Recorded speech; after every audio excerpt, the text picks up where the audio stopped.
Okay, so now let's start with the anatomy of the hand.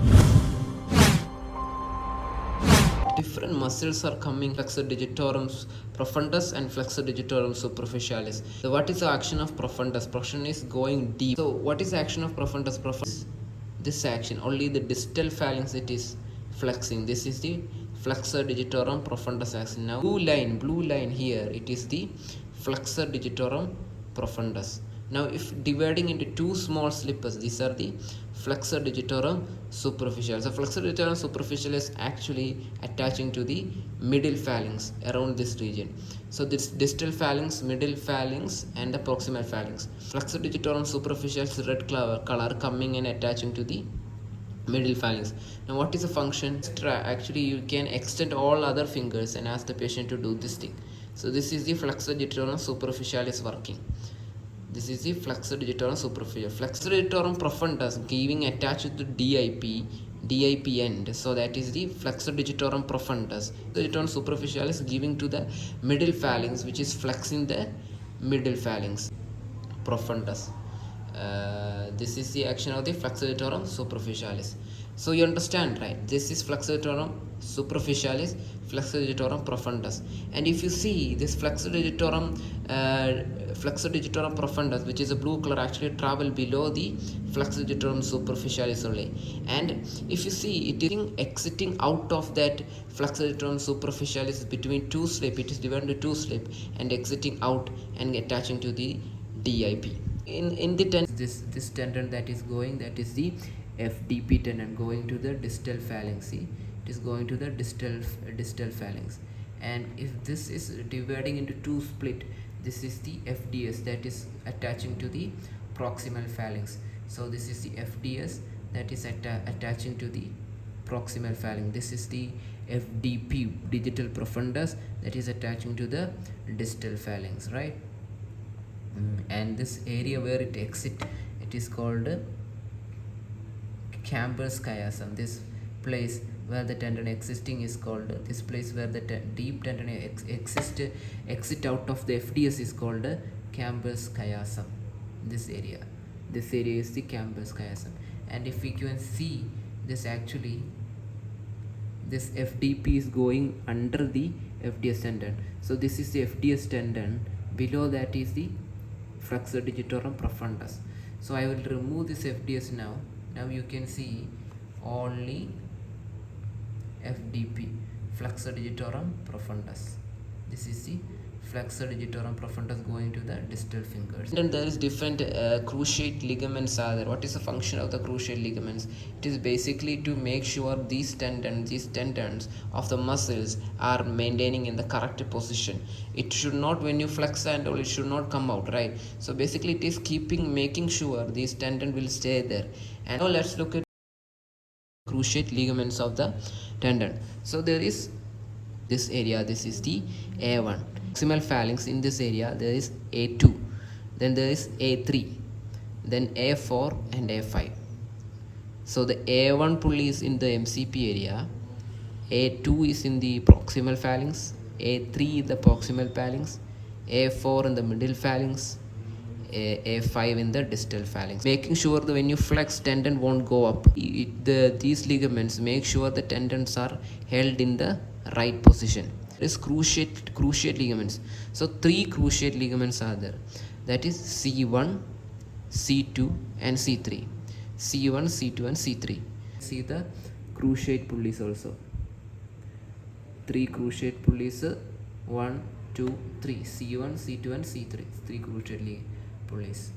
So C1 will come in the proximal phalanx, C2 in the C2 and C3 is in the middle phalanx. In combine it will be looking like this: A1, A2, after that it will come the cruciate ligament, A3 cruciate ligament, A4 cruciate, A1 pulley, this is the A2, A3, A4 and A5 pulley. Cruciate ligament A5. The A1 pulley, this is the A2 pulley.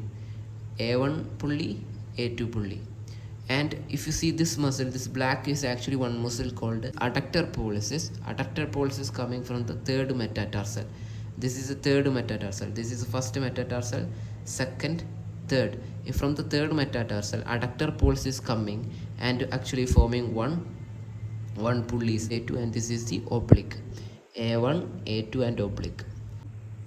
Okay, so this muscle right here, it is the adductor pollicis. Adductor pollicis is actually coming and giving this one pulley, right? This one pulley is the oblique pulley. So oblique pulley in the thumb actually gives to the coming from the adductor pollicis. Okay, so this is adductor pollicis. It is coming from the third metatarsal. This is the third metatarsal. This is the first metatarsal, second and third. From third metatarsal is coming and giving attached to the middle phalanx area, and this pulley, the middle pulley, that is oblique pulley, is coming from the adductor pollicis. Now this is the A1 pulley and this is the A2 pulley in the these are the A1 and A2 pulley in the thumb area. Okay, so there is flexor digitorum profundus, flexor digitorum superficial. Digitorum profundus, when it exists to the flexor digitorum superficiality, and this area we call it as campus chiasm, and there is different annular pulleys and cruciate pulleys. A1 will be here, A2, A3, A4 and A5. Cruciate will be C1, C2 and C3. Adductor pollicis is coming from the third metatarsal bone, and it is forming an oblique pulley here holding this one. This is A1 pulley in the thumb, A2 in the thumb, right? This green color thing you're seeing is actually one synovial sheath is there. This is called synovium. Synovium is basically giving the fluid, making the nutrition, making sure the tendon moves smoothly. So this entire structure we call it as ulnar sheath or ulnar synovium. This is the radial synovium, this green color. So basically it is continued through all this. For the drawing I draw like this. So there is a sheath covering this ulnar sheath and the radial sheath. The green color is the radial sheath. This is the ulnar sheath. Now what is this? This is the common sheath. This is the commonly known as the ulnar sheath. And this side we have flexor pollicis longus, which is going and attaching to this distal phalanx. So this flexor digitorum tendon, and this is actually going inside one common sheath, that is called the radial sheath. This is ulnar sheath. This is the radial sheath. Flexor retinaculum is coming from the pisiform hook of the hamate, from the scaphoid and the this is scaphoid and the trapezium. And here is the flexor. Here is the flexor retinaculum. Flexor retinaculum is here. This is the hook of the hamate. Here is the pisiform, and here will be the here is the trapezium, and here is the scaphoid. So this entire area, it is covering the flexor retinaculum. Under the flexor retinaculum is the all these tendons, FDS tendons are going, right? And the flexor pollicis longus tendon is going under the flexor retinaculum. So this entire area is covered by ligaments or fibrous sheath, we can call the fibrous sheath, not ligaments, and covering this area. This is the flexor retinaculum. So there is different zones of flexor tendon injury. When a tendon get injured, we divide it into actually different zones. So zone 1 of flexor tendon injury will come from distal to the FDS insertion. Distal to the FDS insertion means this is the FDS 2 slip. Distal to that will be this area. This entire area will come under zone 1. So there must usually it will get involved structure will be FDP, flexor digitorum profundus. Zone 2 is from FDS to A1 pulley. This is the A1 pulley. So this entire area will be zone 2. This entire area is zone 2, FDS to A1 pulley.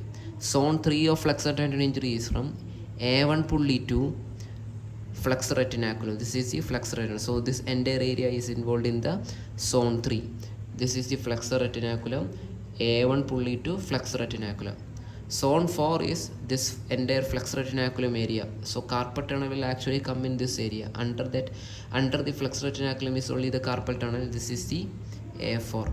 From flexor retinaculum to the all the lower part, we come it as the zone 5. So one more time, flexor tendon injury zones distal to the flexor digitorum superficialis insertion. Superficialis is this red one, that will be FDP. This is the zone 1. Zone 2 will be from FDS insertion to the A1 pulley. This is the A1 pulley. This black color is the A1 pulley. Here will be the A1 pulley. Here will be the A1 pulley. So this is the zone 2. Zone 3 from A1 pulley to flexor retinaculum. Flexor retinaculum is this violet color.